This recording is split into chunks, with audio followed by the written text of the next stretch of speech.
Question क्या है, sp2 hybridisation समझाना है हमें, sp2 हाइब्रिडाइजेशन समझाना है हमें किसमें, C2H4 में।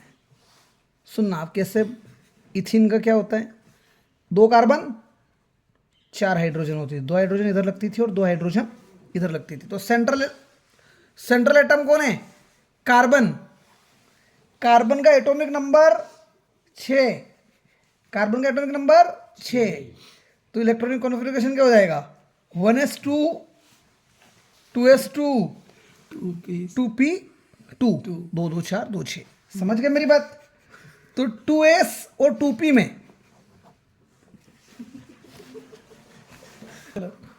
तो 2s और 2p, भैया 2s और 2p, 2s में कितने इलेक्ट्रॉन दिख रहे हैं, 2 इलेक्ट्रॉन दिख रहे हैं, और p में भी कितने इलेक्ट्रॉन दिख रहे हैं, 2। एग्जाम्पल कहीं का है, sp2 इथीन। तो ये ग्राउंड स्टेट हो गया। अब यहाँ पर एक्साइटेड स्टेट नहीं होगा, ये इलेक्ट्रॉन उड़कर यहाँ नहीं आएगा इसमें। समझ में आ रही बात। कुल मिलाकर ये एस जो है वो फुल्ली फील्ड ही पार्टिसिपेट करेगा और पी के जो दोनों हैं वो हाफ फील्ड ही रहेंगे। इसलिए हाइब्रिडाइजेशन कैसा होगा, sp2, एक एस और 2 पी। समझ में आई बात। क्योंकि 1s पार्टिसिपेट करेगा और 2 पी, जिसमें 1s क्या है, फुल्ली फील्ड है। 1s मतलब एक एस, लिखना तो 2s पड़ेगा यहाँ पर और 1s ऑर्बिटल बोला जाएगा। समझ में आ रही है बात। तो किस तरह से बोलो। तो जब कार्बन कितने बॉन्ड बनाएगा, 2 बॉन्ड किससे बनाएगा, एक कार्बन 2 बॉन्ड किससे बनाएगा, तो हाइड्रोजन से बनाएगा। बात समझ में आ रही कि नहीं आ रही है।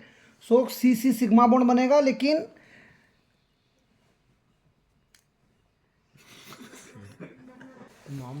तो भैया एक कार्बन S और P2, तो sp2 हाइब्रिडाइजेशन हो रहा है। हाइब्रिडाइज ऑर्बिटल कितने बनेंगे, 3 बनेंगे। ये 2 कार्बन रहे। समझ में आई बात। पहला कार्बन ये रहा, इसके 3 हाइब्रिडाइज ऑर्बिटल्स ये हो गए। समझ में आ रही कि नहीं आ रही बात। क्योंकि एक S था और 2 P थे।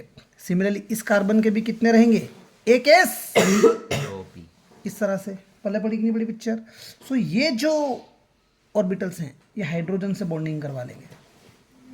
कहानी समझ में आई कि नहीं आई बात।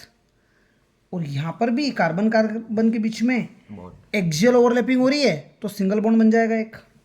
पर जो अनहाइब्रिडाइज ऑर्बिटल्स हैं, समझ में आई बात, यहाँ से जो पेयर है वो लोन पेयर नहीं बना रहा है। एक तो कहाँ चला जाएगा, हाइब्रिडाइज होकर दोनों कार्बन के बीच में बॉन्ड बना लेगा, और एक इलेक्ट्रॉन जो बचेगा वो अनहाइब्रिडाइज रहेगा, तो वो क्या करेगा, डबल बॉन्ड बनाएगा। डबल बॉन्ड के लिए इस तरह से अपन क्लाउड्स बना रहे हैं। कहानी क्लियर है। क्लाउड्स 2 बनाए लेकिन बॉन्ड एक ही रहेगा, इसलिए CH एक बॉन्ड ये रहा, क्लाउड्स की वजह से एक और बॉन्ड CH। हमने कहा था अगर एक्सियली मिलते हैं तो सिग्मा बॉन्ड बनता है। समझ में आई बात। और अगर उनकी एक्सिस पैरेलल होती है तो कैसा बॉन्ड बनता है, पाई बॉन्ड बनता है। कहानी समझ में आई। हाइब्रिडाइजेशन अभी तक पढ़ा sp2 sp3। हम हाइब्रिडाइजेशन पढ़ रहे हैं अब d ऑर्बिटल जहाँ इन्वॉल्व होता है।